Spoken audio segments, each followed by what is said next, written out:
I was sitting on the edge of our bed at 2 in the morning, phone in my hand, staring at a single message that glowed like a knife in the dark.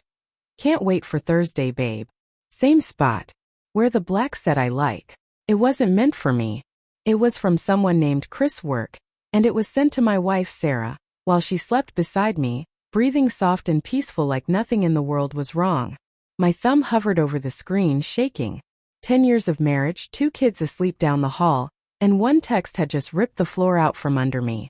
I didn't sleep after that. I lay there listening to The Quiet House, replaying every Thursday night for the last 4 months. Yoga with the girls, she'd say, kissing me on the cheek, gym bag slung over her shoulder, hair in that high ponytail I used to love running my fingers through. I'd kiss her back and tell her to have fun. Then I'd stay up grading papers or playing with the kids until she came home flushed and happy, smelling faintly of someone else's cologne I was too trusting to notice. The next day I pretended everything was fine. I made her coffee the way she likes. Oat milk, 2 sugars, watched her smile at me over the rim of the mug like she always did, and I felt my stomach turn inside out.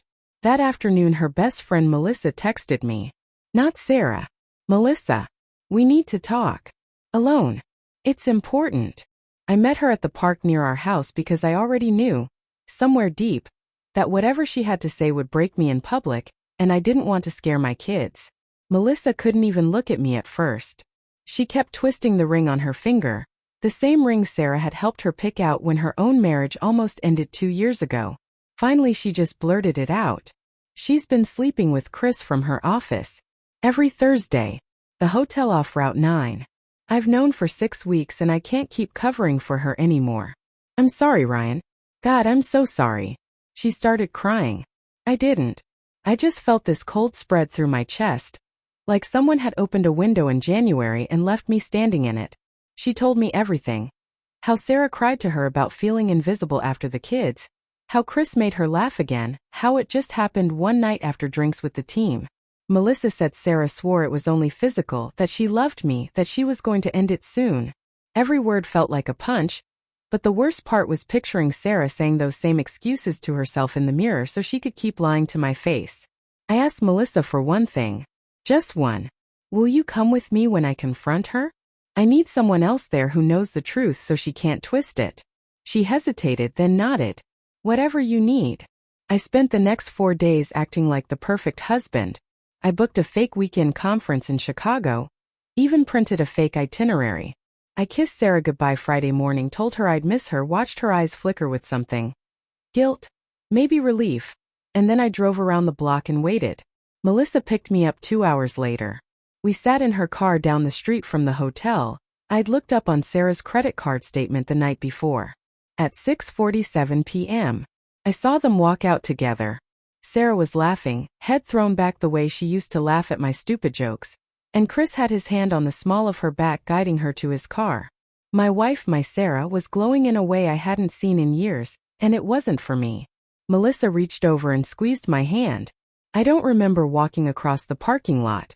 I just remember the look on Sarah's face when she turned and saw me standing there with her best friend beside me. The color drained out of her so fast I thought she'd faint.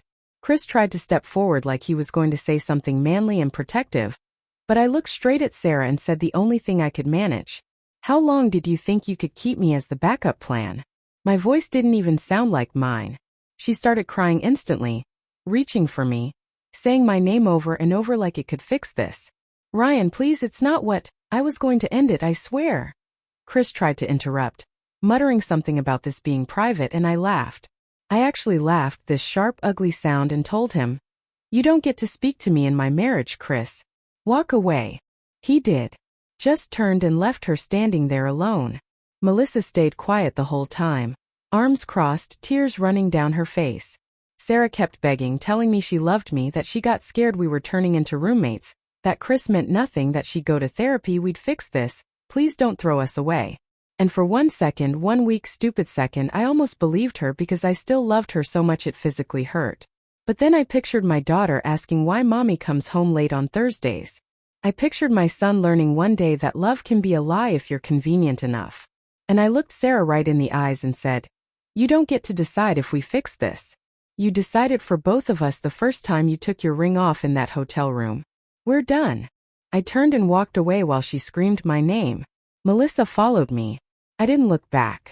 I filed for divorce the following Monday. Sarah moved out 3 weeks later after trying everything: letters, flowers, showing up at my school, crying in the parking lot. I never let her inside the house again. Sometimes late at night I still reach for her side of the bed and feel the cold sheet. I still love the woman I thought she was. But I will never again confuse comfort with loyalty. And I will never let someone stay in my life just because leaving them would hurt. The hardest truth I learned is this: the person who loves you will never make you beg for the truth.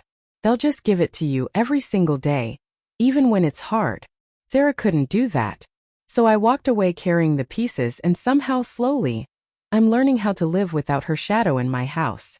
And every Thursday night now I tuck our kids and myself, kiss their foreheads, and promise them, out loud so the universe can hear, that they will never have to wonder if their father's love came with an expiration date.